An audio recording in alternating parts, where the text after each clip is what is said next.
With question 23 of Prima Secunda, we are now in the second question on the treatise on the passions. Yesterday was just kind of an overview of what passions are and just 3 articles. And today we get a little bit more specifically into how the various passions differ from one another. And this is really interesting information because we all have passions. You're going to be able to relate to all of these, and it'll give you a little bit more insight into the human person. And I want to mention a couple of things before I get started with this, is that these videos every single day, if you have been watching them or most of them, it's a lot of information, and I'm reading from notes, and it may be hard to kind of take it in, but I just want to remind you that the goal here is to understand the overall flow of the Summa, start to tie things together and make connections when we talk about human acts and we see intellect and will and the way they work together. And you might be able to go back and say, well, that relates to the Trinity, or you see something that is teleological, or even the human will being directed to the good by God. Well, that's teleology, okay? That should make you think of maybe the 5th proof of the existence of God leading all things to their final end. And so this first run through of the Summa, as we're doing it right now, that's the goal, okay? That's the goal for me, is to tie these things together. And I've been teaching this to high school kids primarily for 10, 11 years, and I'm still trying to make all the connections. But doing it like this has been very helpful to me. And so hopefully you're not too hard on yourself. Don't try to understand every bit of it, but just go easy and let it sink in, and eventually you're going to begin thinking more universally. I think that's the goal, is to think more universally. The other thing I want to say real quickly is the passions of the soul, concupiscible and irascible, have always been a little bit challenging for me to teach to the kids, especially the irascible, but it's beginning to make a little bit more sense, and going over it today is going to be helpful as well. Article number 1, whether the passions of the concupiscible part are different from those of the irascible part. Now, if these words are new to you, these are the 2 types of souls. I'm sorry, not types of soul, types of passions within the soul. And he is going to say the passions of the irascible part differ in species from those of the concupiscible faculty, for since different powers have different objects, and the passions of the different powers must of necessity be referred to different objects. Okay, so and you'll see what he's talking about here. There's a different object for each of the passions, and that's the way that they're going to be differentiated. So in the acts of the soul, those that belong to different powers differ not only in species, but also in genus, while acts and passions regarding different specific objects included under one common object of a single power differ as the species of that genus. Okay, so they're different, and he's going to go into this. In order, therefore, to discern which passions are in the irascible and which are concupiscible, we must take the object of each of these powers. The object of the concupiscible power is sensible, good or evil, simply apprehended as such, which causes pleasure or pain. Okay, there's going to be 6 concupiscible passions. The object is going to be, as he said, sensible, good or evil, simply apprehended as such, which causes pleasure or pain. For all 6 of them, that's going to be the object. But since the soul must of necessity experience difficulty or struggle at times in acquiring some such good, or in avoiding some such evil, insofar as such good or evil is more than our animal nature can easily acquire or avoid, therefore this very good or evil, inasmuch as it is of an arduous or difficult nature, is the object of the irascible faculty. So there's going to be 5 irascible passions. And there's going to be some arduousness, some difficulties. So I used to say, like, you step back a layer. It's not as immediate, but I don't even know if that's the right way to describe it. But let's just stick with our arduousness, which means difficult. There's a challenging aspect to it, right? Whatever passions regard good or evil absolutely belong to the concupiscible power. For instance, joy, sorrow, love, hatred, and such like. whereas those passions which regard good or bad as arduous, through being difficult to obtain or avoid, belong to the irascible faculty, such are daring, fear, hope, and the like. Okay, so that's the first distinction there between good or evil immediately as right there, or is there going to be some element of arduousness that is involved in the passion? All right, Article 2, whether the contrariety of the irascible passions is based on the contrariety of good and evil. So now we're just talking about the irascible passions. And I'll tell you right now, and he'll go into this, but there's hope and despair, there's fear, and there's daring, and there's anger. Those are the 5 irascibles. All right, he says passion is a kind of movement. Therefore, contrariety of passions based on contrariety of movements or is based on contrariety of movement or change. There is a twofold contrariety in the passions of the soul. One according to contrariety of objects, good and evil. All right, so keep that in mind. The other according to approach and withdrawal in respect of the same term. Okay, in the concupiscible passions, the former contrariety alone is to be found, that is, that which is based on the objects, whereas in the irascible passions we find both forms of contrariety. So the concupiscible are either, there's going to be 6 of them, and you're either good or it's either good or bad. Okay, they're going running towards it or they're running away from it. Whereas with the irascible, you can have contrary passions that have the same object, like contrary ones that both have good as the object. That's one of the distinctions here. As you'll see, he'll explain this in more detail. Nothing desires evil as such, but all things shun it, wherefore evil cannot have the aspect of a term whereto, okay, so nothing, but only of a term wherefrom. Accordingly, every concupiscible passion in respect of good tends to it as love, desire, and joy, while every concupiscible passion in respect of evil tends from it as hatred, avoidance, or dislike, and sorrow. So he's saying that in the concupiscibles, I already kind of mentioned this, but if it's good, there's going to be 3 good, there's 3 concupiscible passions that are attracted to the good. There's 3 concupiscible passions that avoid the evil. And so it's much simpler. The concupiscible ones are much simpler. Irascible are a little bit harder to explain because, like I said, you can have 2 contrary passions that have the same object. That as he'll explain, I'm tempted to start explaining this, but he's going to explain it. Wherefore, in the concupiscible passions, there can be no contrariety of approach and withdrawal in respect to the same object. So I hope that makes sense, but it'll make more sense as we go along. On the other hand, the object of the irascible faculty is sensible good or evil, considered not absolutely, but under the aspect of difficulty or arduousness. Now, the good which is difficult or arduous, considered as good, is of such a nature as to produce in us a tendency to it, which tendency pertains to the passion of hope. So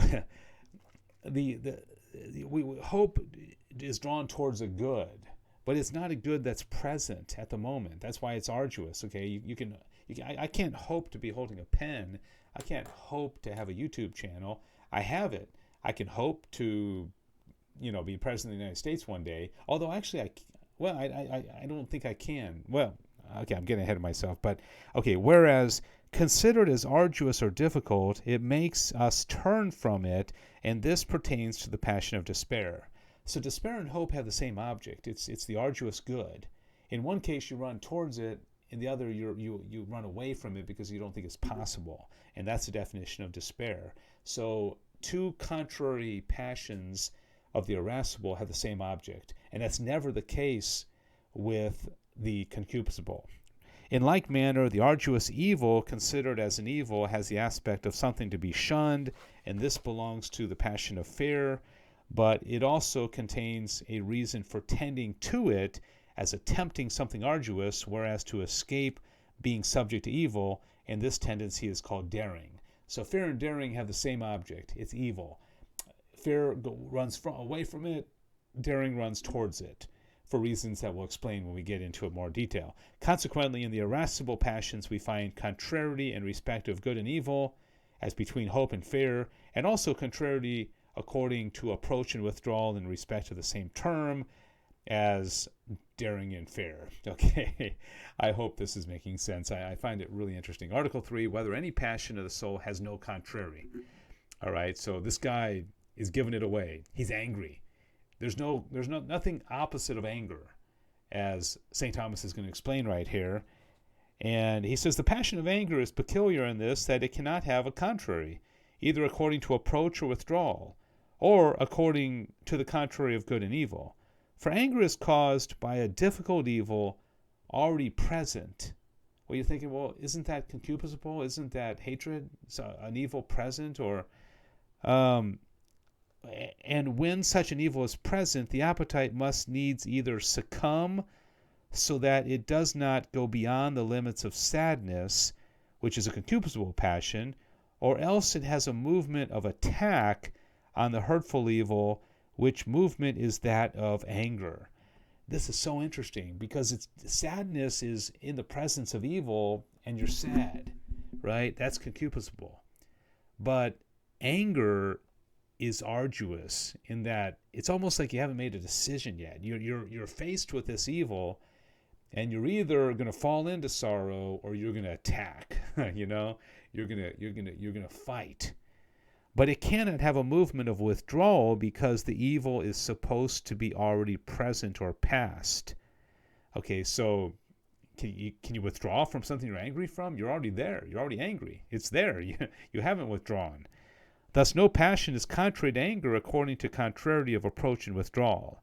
In like manner, neither can there be according to contrariety of good and evil, because the opposite of present evil is good obtained, which can no longer have the aspect of arduousness or difficulty, nor, when once good is obtained, does there remain any other movement, except the appetites repose in the good obtained, which repose belongs to joy, which is a passion of the concupiscible faculty.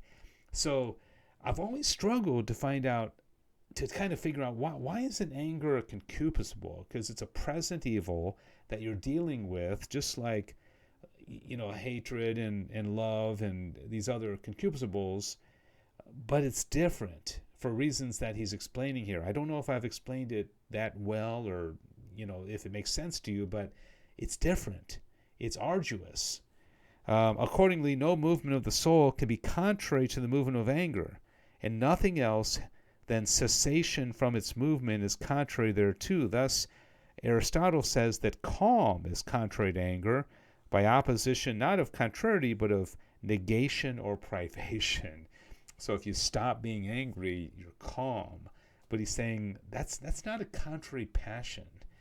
All right, the last one, I wanted to, only do a portion of this, but it's too interesting. This just hang with me here on this one, because he's going to explain all the passions with detail here, and I really want to read this because I think it's important.